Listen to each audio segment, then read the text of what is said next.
And today I want to explore an interesting theme in our Parsha. We're going to find two instances in our Parsha where close relatives behave in diametrically opposing ways when faced with a similar situation.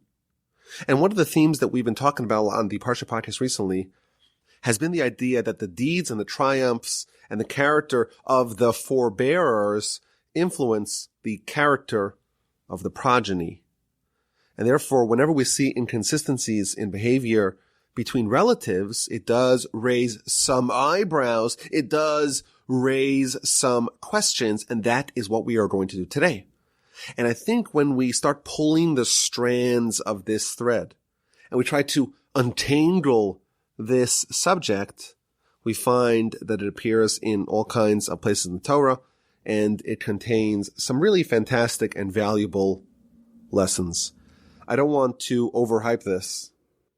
And I know I missed a week, so we have a tendency, there's the risk that I may try to overly inflate the importance of this Parsha podcast. But I think that we can say with some confidence that the lessons contained in this topic can change your life. Is that too bold of a sell? You listen and you let me know yourself. RabbiWolbe@gmail.com. So Shemini is the eighth day of the Tabernacle, the first day of Nisan, the day when the Tabernacle will be erected for good. For the first 7 days, Moshe serves as the Kohen Gadol, as the high priest. And each morning, he assembles the tabernacle in the morning and disassembles it at night when the service is concluded. And now, on the 8th day, on the Shemini, Moshe is going to hand over the reins to Aaron. Aaron is going to become the Kohen Gadol, the high priest, and he is going to oversee the tabernacle together with his 4 sons henceforth. And the Torah describes what Aaron did on that day. He brings all the various sacrifices. And after some last-second drama, a fire descends from heaven and consumes the sacrifices from atop the altar. And the nation is so awestruck, they fall on the ground and they shout with delight and awe. It seems like the promise, the bargain of the tabernacle has been actualized. Now, there's a very interesting exchange between Moshe and Aaron. This is in chapter 9, verse 7, the 7th verse of our Parsha. Vayomer Moshe el Aharon, and Moshe said to Aaron, Krav el HaMizbeach, come close to the altar and process the chatas, the sin offering, the olah, the elevation offering, and atone for you and for the whole nation. So Rashi points out that Moshe uses the term krav, come close, to encourage Aaron to go do the sacrifice. Rashi explains that Aaron was a little bit bashful and he was a little bit scared to go and approach the altar. And Moshe says to him, why are you bashful? Why are you shy? This is the reason why you were chosen. And indeed, in the 8th verse of our Parsha, Aaron accepts this encouragement, this nudge, and indeed begins the process of the 8th day of the inauguration, the first day of Nisan, and does all these sacrifices. Aaron is initially bashful. He is diffident. He is maybe a bit unsure of himself. Maybe we can say that he has some imposter syndrome. Maybe he doesn't feel worthy to assume the role of the high priest. And Moshe nudges him. He encourages him. He says, Krav, come close, go ahead. You were chosen for this. And indeed, Aaron goes forth. Aaron is being given a promotion. He's being promoted to become the high priest, to be the nation's spiritual representative before God. He is going to go into the Holy of Holies each Yom Kippur to beseech God to forgive the people. He is going to have the special 8 garments of the high priest, the vestments of honor and glory. He is going to do the sacrifices and the offerings. But he is initially hesitant. He is diffident. He's unsure. He feels like maybe he's not the right man for the job. And Moshe has to encourage him and nudge him. This is what you were chosen for. This is what God wants of you. And Aaron accepts and goes forth.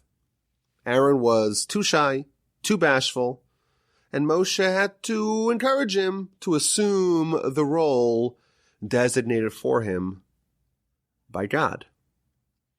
Now, parenthetically, I saw a cute idea from one of the Hasidic masters. The Talmud in the book of Sota, page 5a, is talking about hubris and arrogance and how bad it is to be haughty and to feel superior over others. And the Talmud makes this quizzical statement. It says that every true Torah scholar has to have an eighth of hubris. You have to have an eighth of haughtiness. 1/64th of arrogance. That's the proper amount of hubris that a Torah scholar has to have. And Rashi explains that this means he's supposed to have a small, itty bit of hubris and haughtiness. And the reason for that is because you shouldn't be rolled over by the masses. You should have enough confidence and enough panache and enough security in yourself and confidence and in your ability to be able to influence others. If you're too much of a pushover, if you're too humble, well, then you won't be able to execute your responsibilities. That's the idea the Talmud says. But isn't it such a strange way to measure the requisite amount of confidence and hubris that a Torah scholar has to have, an eighth of an eighth? So one of the Hasidic masters says that our Parsha, the name of the Parsha, is called Shemini, the eighth day. And what's the eighth of the eighth? What's the eighth verse of the Parsha called Shemini, called the eighth? That's when Aaron accepts Moshe's nudge and goes forth. So he explains homiletically, a Torah scholar has to have a small amount of confidence, an eighth of an eighth. What does that mean? Look at the eighth verse of our Parsha, Parsha Shemini, the Parsha of the eighth. Don't be someone who doesn't assume the role that was intended for you because of humility. Humility is great. As long as you have that eighth of the eighth, as long as you approach and embrace the task that the Almighty has chosen for you. It's a nice Hasidic idea.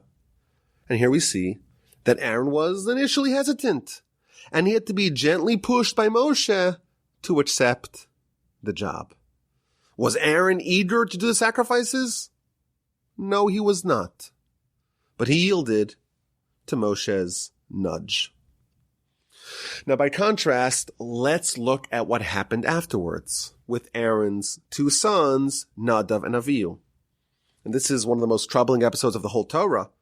On the day of the highest jubilation, the day when all the hard work of the tabernacle was actualized, the day when the fire descended from heaven and consumed Aaron's sacrifices from atop the altar, Aaron's two sons, two of his four, the crown jewels of the people, maybe we could even say the crown princes of the Jewish people, the two people who were slated to replace Moshe and Aaron, they offer a sacrifice of their own. And this time a fire also emanates, but not to consume their offering, but instead it strikes and kills them. And the contrast is a bit jarring. We go from this great climax, the nations falling on their faces in awe and joy. What delight, we've been working on the tabernacle for so long, and finally God's presence is amongst us. And we go right from there to the death of the brightest young greats of the people, the two young men whom Moshe attested were greater than him. They're struck down. On this seminal day, there's 5 people who are clothed by Moshe with the priestly garments, who are anointed with a special anointing oil by Moshe. They're made into Kohanim. The world's population of Kohanim, of priests, consists of 5 people, Aaron and his 4 sons, and that's it. And on the first day of business, 40% of the world's population of Kohanim die in shocking fashion. And all the sources grapple with the story. How can it be? What did they do wrong that warranted that they get killed? And the Midrash and Rashi and all the commentaries, everyone's trying to figure out the answer to this question. The Midrash, for example, says that they weren't married. They left a trail of would-be suitors in their wake. They were the most eligible bachelors in the nation, and all the women were pining for them, but no one was good enough for them. Or perhaps they were drunk when they walked into the Holy of Holies. Or perhaps they didn't consult with Moshe, or they wanted to replace Moshe and Aaron ahead of their time. And there's a bevy of justifications for the untimely death of Nadav and Avihu. But the words of the Torah cannot be ignored. The Torah says they brought a foreign fire that was not requested by God, and as a result, they were killed. I think it's interesting. We have this contrast of father and sons. Aaron is decidedly hesitant. He doesn't want to offer a sacrifice, even though he was chosen and instructed to do so by God via Moshe. Aaron was not eager to offer sacrifices that he was commanded to bring, and somehow his two sons, they were eager, they were perhaps overly eager to bring a sacrifice, to bring an offering that they were not commanded to bring. And both approaches are imprecise, on opposite sides of the spectrum. Aaron was overly hesitant. He should have accepted the mission, and he needed to be nudged a little bit. And Nadav and Avihu, they were wrong on the opposite extreme. They were overly eager. They were irrationally exuberant. And that eagerness resulted in their demise. Aaron perhaps was insecure. He was diffident. He was shy. He was bashful. He lacked the confidence to take the initiative and to assume the role intended for him. Yet his sons displayed paramount security and confidence and panache to their detriment and to their demise. And I think this raises a few questions. First of all, how do we understand this disparity? How indeed did Nadav and Avihu act so differently than their father? Where did that come from? In addition, I think this is an important subject for all of us to ponder. When we are faced with an opportunity, is the correct approach to be humble, like Aaron, and only assume the role when it's foisted upon us? Or perhaps we should be a little bit more decisive and take charge and initiative like his sons, and then risk getting burnt? What's the right approach for us? Is there a place for the high-charged, aggressive, initiative-taking of Nadav and Avihu? Or should we always be more hesitant and risk-averse like Aaron? So I want to suggest an approach to answer these questions. This approach will resolve the question of how father and sons reacted in such opposing manners. And I also think it will illuminate for us what is the proper approach for when to risk it all and take the plunge and tread to the unknown and make risky moves like Nadav and Avihu, and when to be a bit more circumspect and humble and halting and hesitant like Aaron. This is something that I was thinking about the whole Pesach. I had an extra week to think about it, and I think it's a very important subject. Are you ready? Let's go. Aaron. Aaron needed to be nudged to accept his role. His sons, Nadav and Avihu, they asked no questions, they consulted no one, and they offered a foreign offering. But Aaron, of course, is only one half of the parental units of these two brothers, Nadav and Avihu. Who was Aaron's wife, the mother of Nadav and Avihu? So all the way back at the beginning of Exodus, we read that Aaron married Elisheva, the daughter of Aminadav, the sister of Nachshon. So Aaron's wife and the mother of Nadav and Avihu is a woman named Elisheva, whose father is Aminadav, whose brother is a gentleman named Nachshon. And Rashi there tells us, this is Exodus chapter 6, verse 3. From here we learn, this is the source, this verse in scripture is the source that when someone marries a woman, he has to inspect her brothers. Why? Because the majority of sons are similar to the brothers of the mother.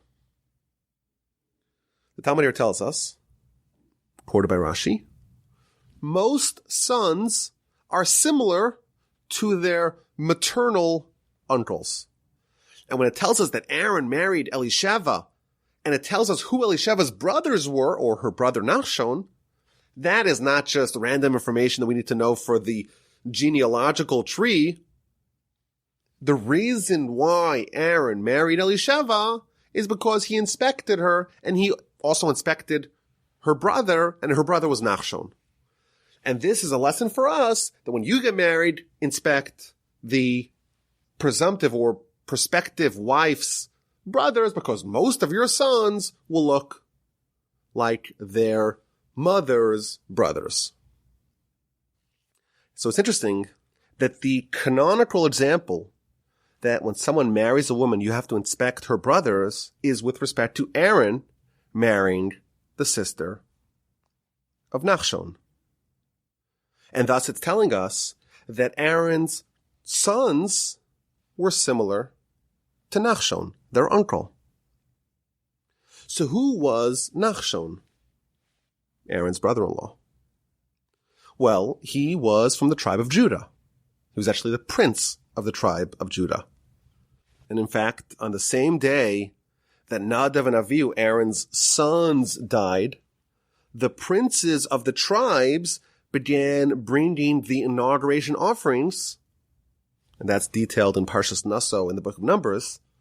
And the first to bring it was Nachshon ben Aminadav, the prince of the tribe of Judah, and the uncle of Nadav and Avihu, who perished that same day. Okay, so what else do we know about Nachshon, the uncle of Nadav and Avihu? Well, this is not explicit in the Torah, but it's found all over the Midrash and the Talmud. It tells us that when the Jewish people were surrounded by the Egyptians at the sea, no one knew what to do. And all the people were saying, you find out something, you do something, you discover what to do. And one man just jumped in. And that is Nachshon ben Aminadav, the brother of Elisheva, the brother-in-law of Aaron, the uncle of Nadav and Avihu, who got burned on the first day of Nisan, on the 8th day of the inauguration. Everyone was talking, everyone was deliberating, everyone was trying to figure out what to do, and Nachshon took action and jumped in.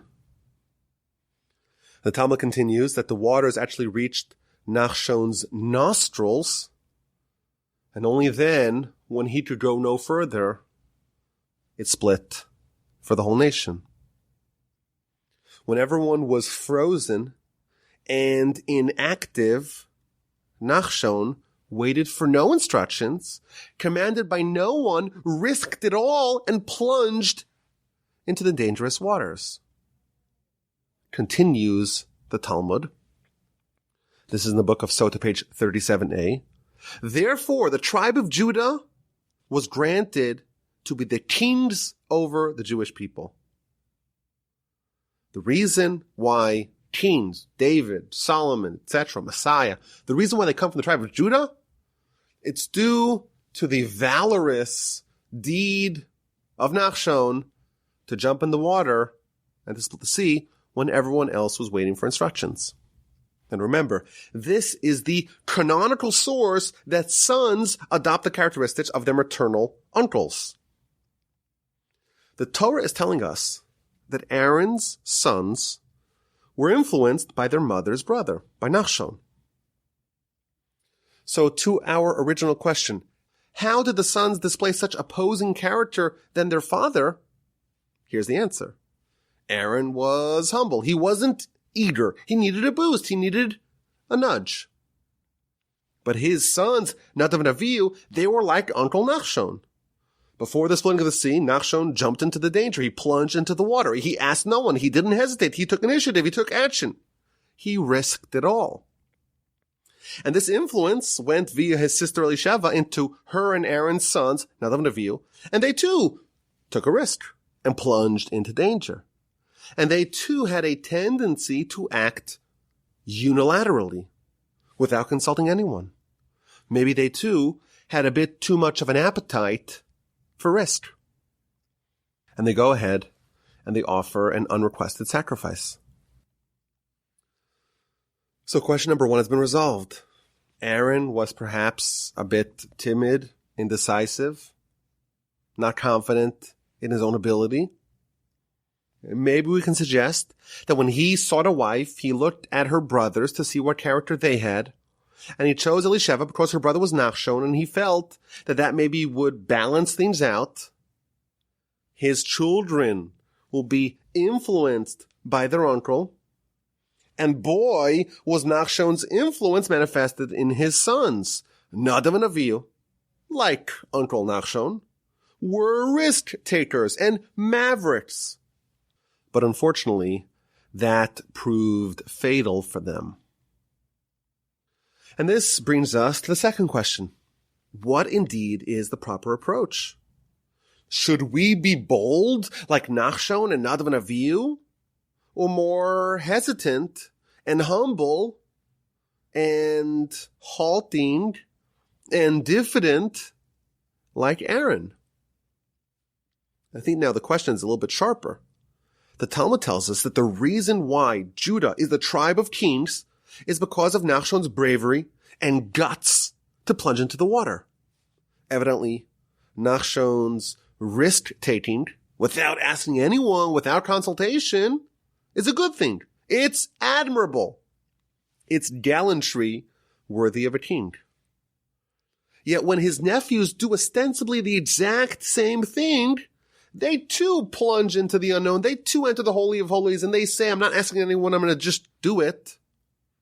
A fire comes down from heaven and kills them. Which is it? Is being bold and taking initiative and going for it and taking risks, is that a good thing? So good that it warrants that your tribe and your descendants become the family of the monarchy forever? Or is it so egregiously bad that it justifies God killing you right there on the spot? I think the distinction is as follows. We were put here to do great things. If you are a human, you weren't put here to be mediocre. And certainly, if you are a descendant of Abraham, Isaac, and Jacob, if you stood at the foot of the mountain of Mount Sinai and you experienced theophany and got Torah, the people of our nation must be great, must be transformative. But there are all kinds of obstacles. We feel unworthy. We feel insecure. We have some imposter syndrome. We don't feel like we have the wherewithal to do it. We're not intelligent enough. We're not sufficiently educated. We don't have the skills and the tools to do it. We don't have the financial resources to do it. It's too difficult. It feels impossible. There are barriers and blockades and dead ends every way we turn. But the truth is, those are illusions. That's a test. We have to remember, we have God on our side. And He created us to become great. And all the things that lie before us, all those obstacles, the things that inhibit our progress, well, they could all be overcome. The greatest example of this is the nation building the Tabernacle, building the Mishkan. How did a nation who just a few months ago were unskilled labor slaves, how did they become craftsmen and artisans who were able to work with fine, intricate crafts of metal and weaving and all that? So this is an idea that we spoke about in the past. The Ramban speaks about it. The people were not trained. They didn't have the education and the credentials to do it.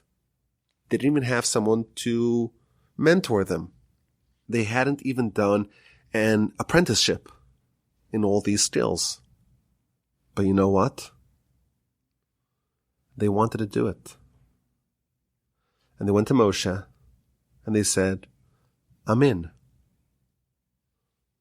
Come what may. I'm going to do it. I'm going to find a way. And they weren't trained, and they had no teacher, and they had no guide.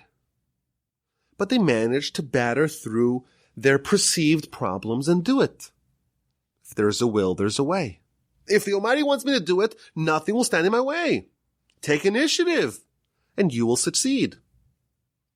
That's the proper attitude when facing resistance.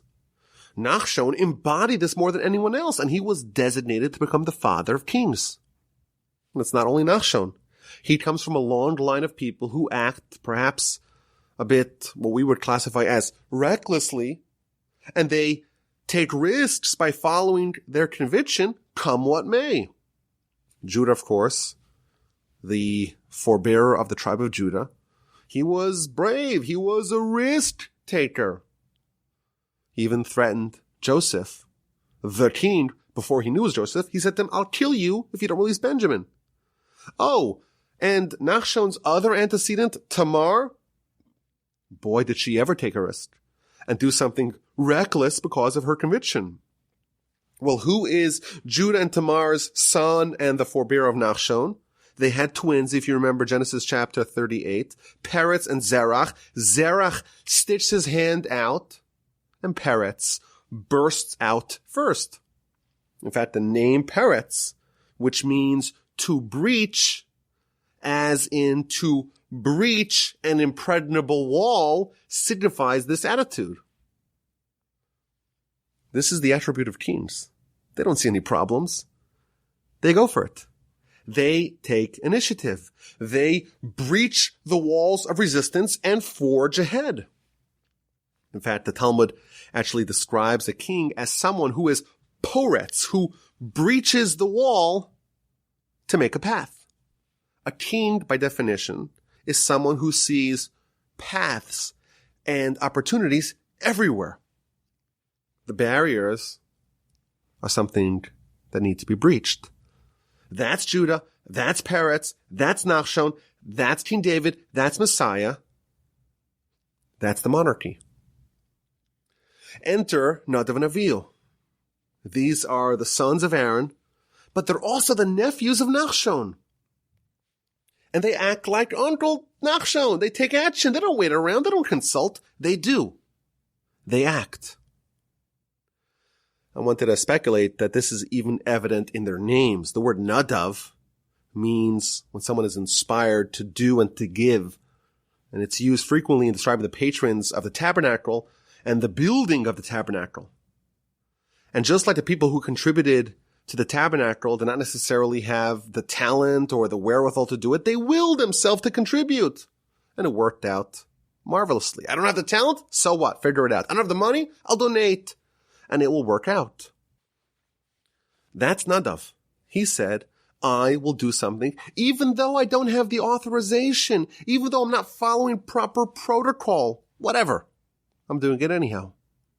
The resistance is an illusion.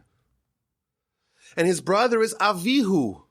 And the word Avihu, or the words Avihu, means he is my father. Avi, my father. Who? He is. The Almighty is our Father. What do I have to worry about? We got this. I'm good. That's the Nachshonian attitude. What am I worried about? I have the Almighty as my Father. I'm designed and designated for greatness, and that's what the Almighty, my Father in heaven, wants. I have a filial relationship with God. He's going to provide me cover. He will help me batter through the resistance. If I have God on my side, we good. There's nothing bad that can happen. But you weren't instructed. Who cares? I'm going in nonetheless. I have God on my side. I'm going to be motivated internally, Nadav, to go in. And they walk into the Holy of Holies to bring their offering. But it totally backfired. and they both died. And why did they die? They died because although in certain areas you are supposed to take the initiative, you are supposed to go above and beyond, you're supposed to do things even though you weren't instructed, you're supposed to see obstacles as a test, as a wall that needs to be breached. But it depends what is the nature of that resistance. If you feel like you have some insecurity, maybe you should power through it. What if other people are stopping you? Well, there's a way around it. Well, what about if the problem is finances? Well, God's a billionaire. I don't have the talent, the ability. You'll discover it. You have latent ability that you didn't know that you have. What about the waters reaching up to my nostrils? Don't worry, God will split it for you. But what about when the resistance is God himself? God is very precise about what happens at the tabernacle. Everything must be precisely in accordance with his detailed instructions. When the barriers to your plans are erected by God, that wall indeed is unbreachable. And trying to battle through that resistance is fatal. And that was the problem with Nadav and Avihu. Under different circumstances, their valor and gallantry would have warranted that they become kings. So brave and fearless and bold and audacious. That's what their uncle Nachshon did. God will protect me. What am I worried about? There's nothing to worry about. The danger is an illusion. The obstacle is a mirage. And God said, this person is indeed someone worthy of becoming a king. This attitude ought to serve as a model for all the people to follow. Goliath is 8 feet tall and muscular and plated in armor, and all I have is a lousy slingshot. Nothing to worry about. I have God on my side. He wants me to become great. Everything that stops me is a paper tiger. The wall will be breached. But what about when God himself makes the barrier? That's not a breachable wall. That's an electrified fence, and if you touch it, you die. On the same day that Nachshon offered the inauguration tribute as the prince of the tribe of Judah, his 2 nephews followed in his ways, but this time it wasn't the waters of the sea stopping them, it was God, and they died. The lesson for us is clear. Our national mandate is to perfect the world. But we see so many obstacles before us. We feel insecure. Can we be the vehicle to change the world? Can we really impact people? Can we really make this world a domicile for God? We feel inadequate. It's too big for us. We're too small for it. We don't have the tools and the resources and the training and the pedigree and the mandate and the authorization. Who told me to do it? Where is your documentation? Show me your CV. Give me some guidance. Instruct me. Help me. That's not the questions we asked. Nachshon and the family of the kings show us how to deal with adversity. We got to burst through it. We have to take the initiative. We have to discover our unknown talents. And you know what? You will find a way.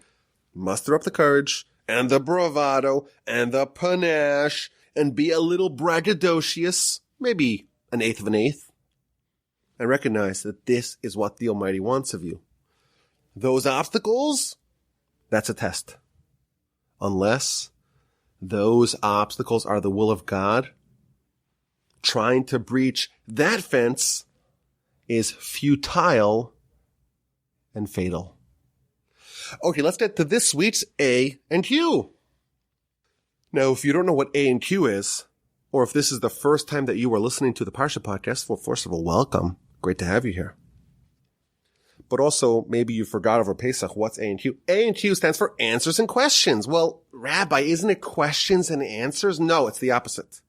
Questions and answers, you, the audience, ask the presenter a question, and the presenter has to provide an answer.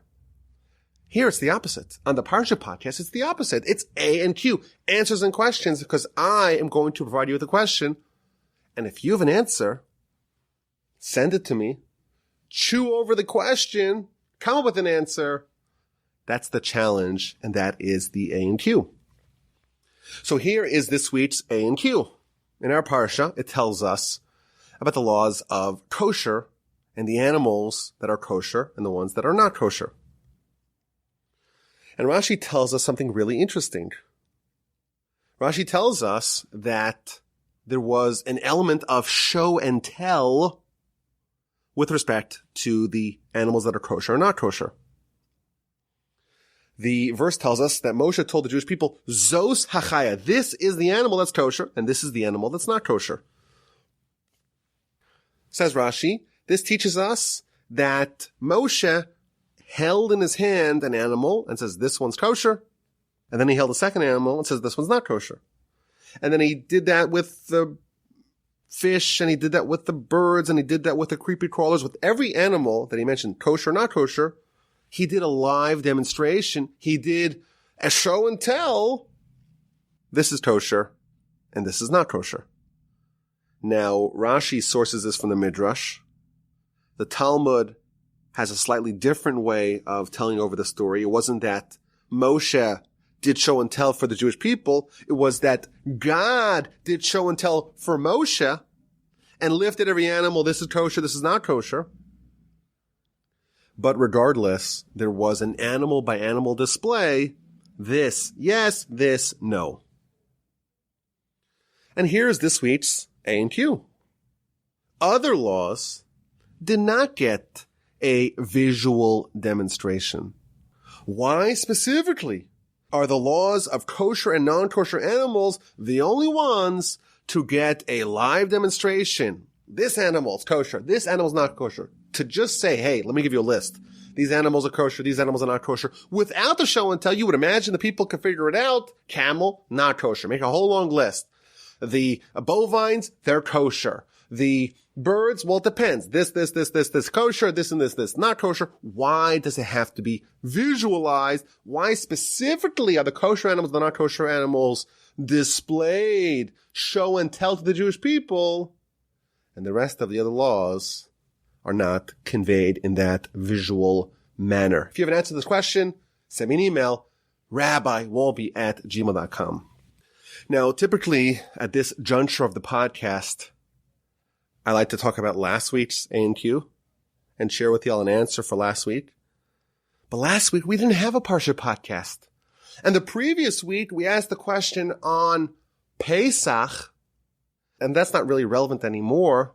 Plus, the answers that we got were so fabulous, I'm really saving it for an episode, please God, to do before next Pesach. So I'm not going to tell you what the answers were, even though they were fabulous. You can trust me on that, but you'll have to stick with us. Please God, with the help of the Almighty, we'll do an episode on that sometime in the future, maybe before next Pesach. But regardless, that is a wrap. Thank you for listening to this week's edition of the Parsha Podcast. My name is Rabbi Yaakov Wolbe. I'm coming to you from the Torch Center in Houston, Texas. Thank you for your friendship and listenership. Shabbat Shalom, and take care.